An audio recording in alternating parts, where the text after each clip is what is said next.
Showbiz Update, DJ Joe. Ay, wala namang pangit. Eh, hindi ko din naman kasi alam kung sino pa ba nang baba sa akin. Kung minsan, alam ko may mga lalaki rin eh.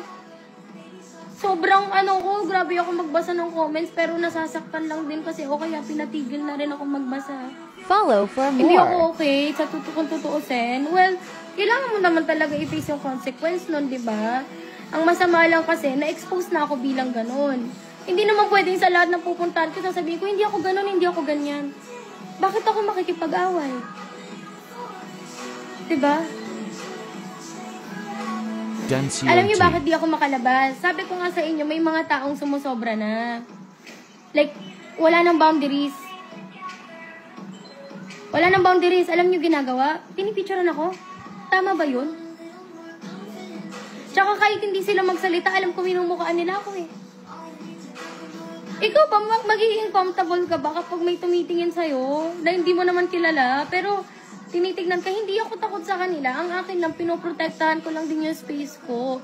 Mas okay na yung limited lang yung nakakaalam ko nasan ako, kung anong ginagawa ko. This just needs to be sorted out between them. People should be quiet. A lot has been going on. Let us mind our own business.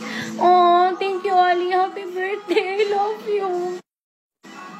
Sorry, hindi ako makapunta. Sobrang ang dami kong na-miss na events ng friends ko. Well, ako naman na yung umiiwas. Kasi sabi ko, pag pumunta ako, magkukos lang ako ng scene doon, diba? Sino ba ako? Mamaya, pagpunta ko doon sa event ng kaibigan ko, ako pa yung kausapin ng mga tao, magtanong kasi curious, kasi ganito, ganyan. Kaya wala, pati sila, tinitiis ko sila. Ito pa nga, isa pa nakakatawa. Ewan ko kung matatawa ako, malulungkot ako eh. Ilang taon ko na sinasabing mag-aaral ako, paulit-ulit. Ngayon sabi ko, sure na. Nag-inquire na ako, may school na ako saan papasukan. Nangyari to. Wala na. Sabi ko, I guess, next year na lang ulit. Or kung hindi man next year, wala. Kinailangan ko kasi huminto sa work. Ay, sa school, kasi nga nag-work ako. Well, napagsabay ko siya noong 2023. Pero hindi ko kinaya yung pagod ko, grabe. Mag-out ako ng 3 a.m., papasok ako ng 8 a.m. Wala namang may alam ng mga yun eh. Ako lang, mga katrabaho ko.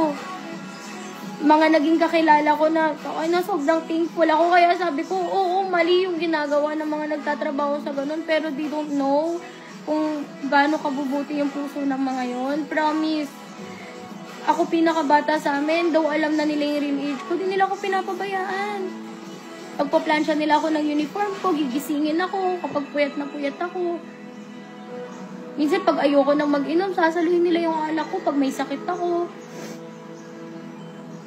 Kaya kahit wala naman ako sa ganung life, wala na ako sa ganung work, still, hindi ko sila pwedeng kalimutan. Hindi ko kaya nakalimutan sila.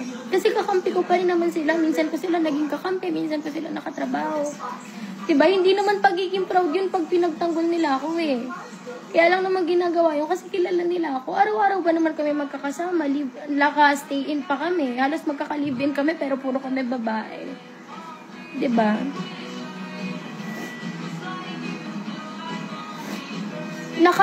Hindi kasi ako nakaka-receive ng message. Hindi ako nakaka-receive ng message kahit saan. Kahit sa messenger. Kaya siguro wala. I guess walang nang threat. Pero, alam ko may mga iba nag-chat sa parents ko. Which is nalungkot ako. Kasi labas naman na yung magulang ko eh. Hindi mo kasi pwedeng sabihin sa isang tao na mali yung pinalaki yung isang bata. Kasi wala namang may alam. Walang may alam. Kaya sabi ko, wala silang karapatan na sabihin bullshit yung magulang ko. Walang kwenta magulang. Kasi you don't know. Wala kayong alam kung ano yung sinacrifice nun para sa akin. Kaya ako pa nga yung nagsasorry ngayon eh. Ako yung nasasaktan, ako pa rin yung nagsasorry. Kasi sabi ko, ibang usapan pag magulang. And kahit gaano kagaling magpalaki, yung magulang mo, patanda tayo, hindi naman tayo pabata. Lahat tayo may sariling desisyon sa buhay. It's just that, namamali pa rin naman talaga. Kasi hindi naman lahat tama eh. Diba? May kilala ba kayong tao na never nagkaroon ng maling desisyon sa buhay? Kasi ako wala eh. totoo naman din yung sinasabi na iba, hindi ko naman i-deny, di ba? Nasa gantong age naman talaga, ito yung age na nag-explore, na mali-mali sa buhay. Hindi nga ako sinanabistal, paulit-ulit. Bakit ko sisiraan sarili ko? Bakit ko sasabihin 18 ako? Eh, samantalang alam sa trabaho ko, 19, 20 ako. Wala akong alam doon. Lahat ng friends ko sinasend sa akin yun. Kung ito na lang, kung ako si Nana Bistal, paano ko siya naka-video call? Yun na lang, guys. Ewan ko din eh, paano mo ba makaka-video call yun? Diba? Kahit naman maglabas ka ng side mo sa public, wala pa rin maniniwala kasi mas kampi pa sila sa kabila. So, might as well quiet ka na lang kaysa explain mo sarili mo, alam mo sa sarili mo yung totoo. Yun naman talaga, sabi ko naman kasi, malalaman at malalaman ang truth, pero hindi naman din lahat deserve malaman ang truth. Kasi sorry pero totoo naman eh, at the end of the day, wala naman tayong pakisabuhay ng isa't isa. Sabihin natin magalit kayo sa akin. Nabash niyo ako sa Facebook, nasabihan niyo ako na masama, nag-comment kayo sa picture ko ng masama, minok niyo ako or whatsoever. After nun, ano ba mangyari? Hindi ba kayo makakatulog because of me? Hindi na ba kayo gaganahan mag-work, gawin yung mga gusto niyo? No! Masasatisfy kayo gawin yun. Pero after that, wala na. Yun naman yun eh. Hindi naman habang buhay, hate niyo ko. Hindi na naman habang buhay. Andyan yun. Oo, sige sabihin natin nasa social media. Siguro hindi na mabubura. Hindi ko naman lahat kayang ipabura. Wala rin naman ako kakayan ng ganun. Hindi naman lahat mapiplease ko na burahin, i-delete, ganun. Pero after ba, may mangyayari pa. Kaya nga quiet ko. Like, sobrang quiet ko. Sabi ko nga, sabihin nyo na akong play safe, at least ako wala akong sinasabing masama.